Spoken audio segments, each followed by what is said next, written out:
ఒక వ్యక్తి 5 స్టార్ హోటల్లో షెఫ్గా పనిచేస్తూ నెలకు మంచి జీతం సంపాదిస్తున్నాడు. అందరూ ఇదే జీవితంలో పెద్ద విజయం అనుకుంటున్న సమయంలో ఒక సంఘటన అతని జీవితాన్నే పూర్తిగా మార్చేసింది.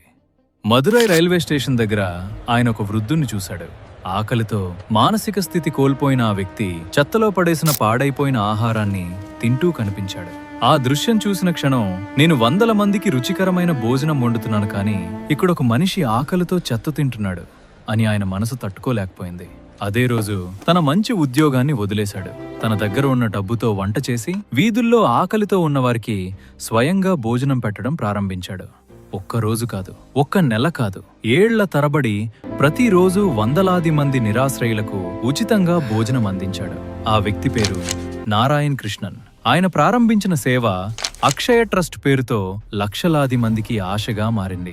ప్రపంచం మొత్తం ఆయన మానవత్వానికి నమస్కరించింది. గుర్తుంచుకోండి, ఆకలితో ఉన్న ఒక మనిషికి అన్నం పెట్టడం అత్యంత గొప్ప దానం.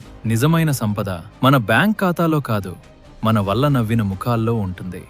ఈ వీడియో మీకు నచ్చితే మీ ఫ్రెండ్స్ అండ్ ఫ్యామిలీకి తప్పకుండా షేర్ చేయండి. కామెంట్స్లో హ్యుమానిటీ ఫస్ట్ అని రాయండి. మరిన్ని లైఫ్ చేంజింగ్ స్టోరీస్ కోసం మన ఛానల్ని సబ్స్క్రైబ్ చేయడం మర్చిపోకండి.